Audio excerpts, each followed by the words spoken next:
தலைப்பு செய்திகள். புயல் எச்சரிக்கையை அரசு பின்பற்றவில்லை, தயாசிறி ஜெயசேகர. தற்போதைய நிலைக்கு அமைய சரியான கொள்கைகளை நடைமுறைப்படுத்த வேண்டும், பிரதமர்.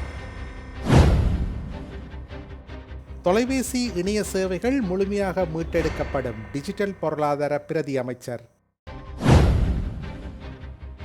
போருக்கு தயாராக இருக்கிறோம், ஐரோப்பிய நாடுகளுக்கு புதின் எச்சரிக்கை. இனி விரிவான செய்திகள்.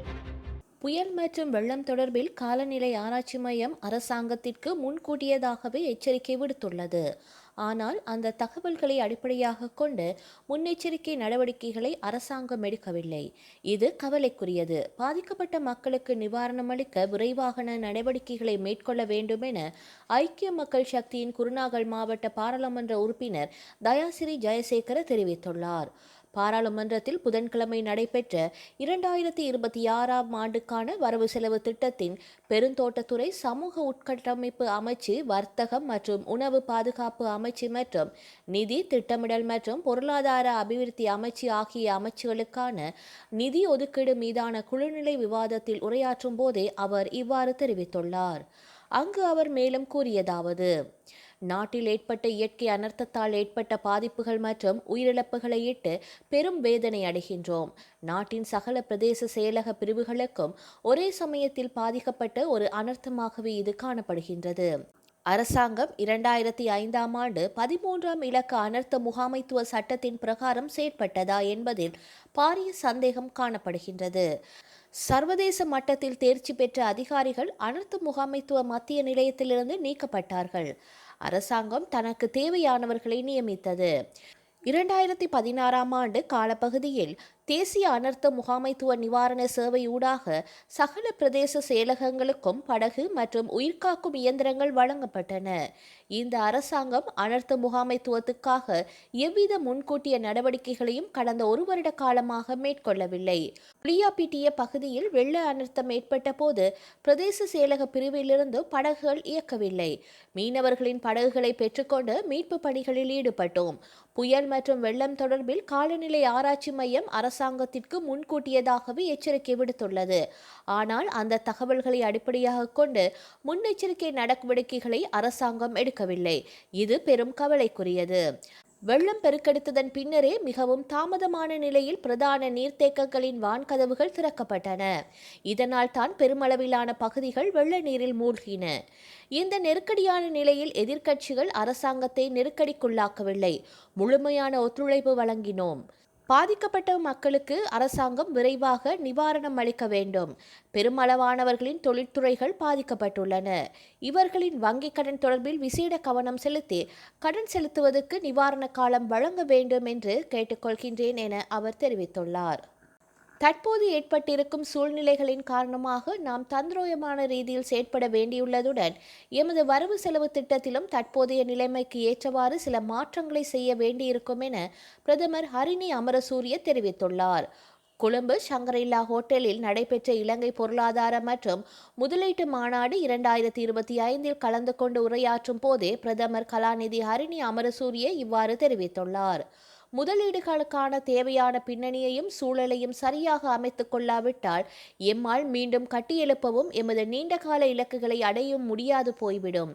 இந்த அழிவிலிருந்து மீள முடியும் என்பதை உறுதிப்படுத்த வேண்டுமாயின் நாம் நமது பொருளாதாரத்தை வலுவாகவும் தாக்குப்பிடிக்கும் தன்மையை கொண்டதாகவும் வைத்திருக்க வேண்டும். நிதி ஒதுக்கீட்டை போலவே சரியான கொள்கைகளை நடைமுறைப்படுத்துவதும் மிக முக்கியமானதாகும் என பிரதமர் இதன்போது சுட்டிக்காட்டியுள்ளார். நாட்டில் நிலவிய சீரற்ற வானிலை காரணமாக பாதிக்கப்பட்ட தொலைபேசி மற்றும் இணைய தொடர்பு வலையமைப்புகள் இன்று வியாழக்கிழமை முழுமையாக மீட்டெடுக்கப்பட்டு வழமைக்கு திரும்பும் என எதிர்பார்க்கப்படுவதாக டிஜிட்டல் பொருளாதார பிரதி அமைச்சர் எரங்க வீரரத்ன தெரிவித்துள்ளார். டிஜிட்டல் பொருளாதார அமைச்சகம் தொலைத்தொடர்பு ஒழுங்குமுறை ஆணைக்குழு மற்றும் அனைத்து தொலைத்தொடர்பு சேவை வழங்குநர்களும் சேவைகளை மீட்டெடுக்க உழைத்து வருவதாக அவர் தெரிவித்துள்ளார். அங்கு அவர் மேலும் கருத்து தெரிவிக்கையில், நிலச்சரிவு மற்றும் வெள்ளம் காரணமாக 11 இடங்களில் மாகாண ஃபைபர் இணைப்புகள் துண்டிக்கப்பட்டன. அமைச்சின் நேரடி தலையீட்டால் இவற்றில் 9 இடங்களில் 24 மணி நேரத்திற்குள் சேவைகளை மீட்டெடுக்க முடிந்தது. தற்போது அனைத்து மாகாண இணைப்புகளும் செயல்பாட்டில் உள்ளன. தொலைத்தொடர்பு சேவைகளின் தொடர்ச்சியை உறுதி செய்கின்றன. இடைநிலை புள்ளிகள் பாதிக்கப்பட்டுள்ள சந்தர்ப்பங்களில் மற்றும் ஃபைபர் பாதைகள் மூலம் வழித்தடம் நிர்வகிக்கப்படுகின்றது. வெள்ளம் மற்றும் நிலச்சரிவுகளால் ஏற்பட்ட மின்தடைகள் மற்றும் ஃபைபர் இடையூறுகள் காரணமாக 4000க்கும் மேற்பட்ட பிரதான தொலைத்தொடர்பு கோபுரங்கள் செயலிழந்தன. இவற்றில் 2800 இப்போது மீட்டெடுக்கப்பட்டுள்ளன. மீதமுள்ள 949 கோபுரங்கள் முதன்மையான மின்தடை காரணமாக செயலற்றவை. மேலும் தொலைத்தொடர்பு வழங்குநர்கள் விரைவில் செயற்பாட்டை மீட்டெடுக்க தொடர்புடைய அதிகாரிகளுடன் இணைந்து பணியாற்றி வருகின்றனர். தொலைத்தொடர்பு கோபுரங்களை விரைவாக அடைவதற்கும் தேவையான மின்சார ஆதரவை வழங்குவதற்கும் முப்படைகளும் அதிகபட்ச உதவிகளை வழங்குகின்றன. கடந்த நவம்பர் மாதம் 28ஆம் திகதியன்று பேரழிவு ஏற்பட்ட போது பொதுமக்கள் ஆரம்பத்தில் தொலைபேசியூடாக இணைய வலையமைப்பினை இணைப்பதில் சிரமங்களை எதிர்கொண்ட போதிலும் SMS திறன்களை இயக்க தேவையான தொழில்நுட்பத்தை நாங்கள் தயார் செய்தோம். தற்போது நுவரெலியா, பதுளை, புத்தளம் மற்றும் வவுனியா மாவட்டங்களில் சிக்கல்கள் முக்கியமாக நீடிக்கின்றன. இவற்றில் நுவரெலியா மற்றும் கண்டி ஆகியவை மிகவும் பாதிக்கப்பட்ட மாவட்டங்களாகவே உள்ளன. இன்று காலைக்குள் நுவரெலியா மற்றும் புத்தளத்தில் 75% அதிகமான இணைப்பு மீட்டெடுக்கப்படும் என்று எதிர்பார்க்கின்றோம். அதேபோல் கண்டியில் மறுசீரமைப்பை தற்போதைய 65% சுமார் 70% அதிகரிக்க நாங்கள் இலக்கு வைத்துள்ளோம். பொதுமக்கள் தகவல் அறிந்தவர்களாகவும் தங்கள் அன்புக்குரியவர்களுடன் தொடர்பில் இருப்பதற்கும் தொடர்பு அவசியம். 80க்கும் மேற்பட்ட இடையூறுகளை நாங்கள் ஏற்கனவே தீர்த்துவிட்டோம். மேலும் இன்றும் முழுமையான மறுசீரமைப்பை அடைய முடியும் என்று நாங்கள் நம்புகின்றோம் என அவர் மேலும் தெரிவித்துள்ளார்.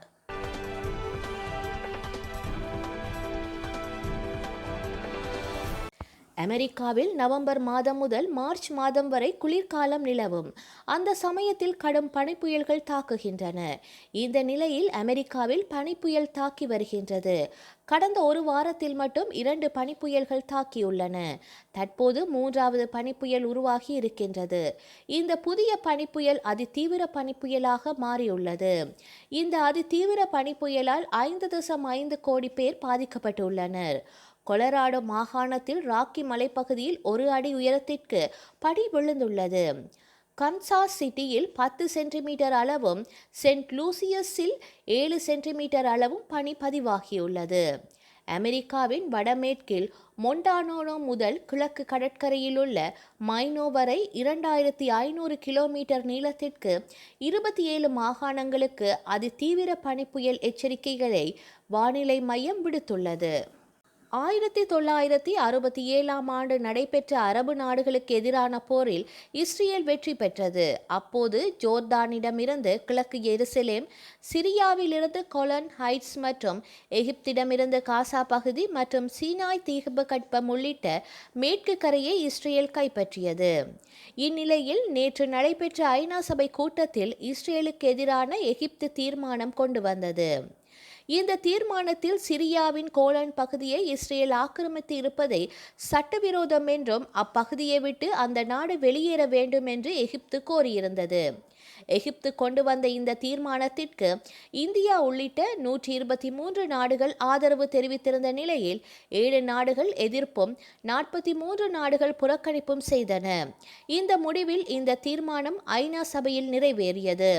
இதனை அடுத்து தங்களுக்கு ஆதரவாக வாக்களித்த நாடுகளுக்கு சிரியா நன்றி தெரிவித்துள்ளது. ரஷ்யா உக்ரைனிடையே 3 ஆண்டுகளுக்கு மேலாக நீடித்து வரும் போரை முடிவுக்கு கொண்டு வர அமெரிக்க அதிபர் ட்ரம்ப் முயற்சித்து வருகின்றார். இதற்காக ட்ரம்ப் 28 அம்சங்களை கொண்ட அமைதி ஒப்பந்தத்தை வெளியிட்டார். இந்த ஒப்பந்தம் தொடர்பாக பேச்சுவார்த்தை நடந்து வருகின்றது.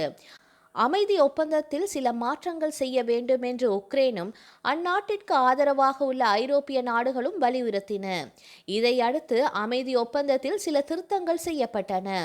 இந்த நிலையில் ஐரோப்பிய நாடுகளுக்கு புட்டின் எச்சரிக்கை விடுத்துள்ளார். தலைநகர் மாஸ்கோவில் நடந்த முதலீட்டு மன்ற நிகழ்ச்சியில் புட்டின் பங்கேற்று பேசியதாவது: உக்ரைன் போரை முடிவுக்கு கொண்டு வருவது தொடர்பாக ஐரோப்பிய அரசாங்கங்கள் ரஷ்யாவால் ஏற்றுக்கொள்ள முடியாத கோரிக்கைகளை முன்வைத்து வருகின்றன. பேச்சுவார்த்தை மூலம் தீர்வு காண அமெரிக்காவும் அதிபர் ட்ரம்பும் மேற்கொள்ளும் முயற்சிகளை தடுத்து வருகின்றன. நாங்கள் ஐரோப்பாவுடன் போருக்கு செல்ல திட்டமிடவில்லை. ஆனால் ஐரோப்பா விரும்பினால் போரை தொடங்கினால் நாங்கள் இப்போதே தயாராக இருக்கின்றோம். அவர்கள் போரின் பக்கம் இருக்கிறார்கள். ஐரோப்பிய தலைவர்கள் அமைதியான அணுகுமுறையை கைவிட்டு உக்ரைனில் தொடர்ந்து விரோத போக்கை ஆதரித்து வருகிறார்கள். ரஷ்ய கப்பல்கள் மீது உக்ரைன் தாக்குதல் நடத்தியுள்ளது.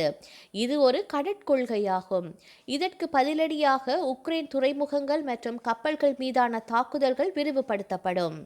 இந்த தாக்குதலை தடுக்க கடலில் இருந்து உக்ரைனை துண்டிக்க வேண்டும் என தெரிவித்துள்ளார். வரலாற்றில் இன்று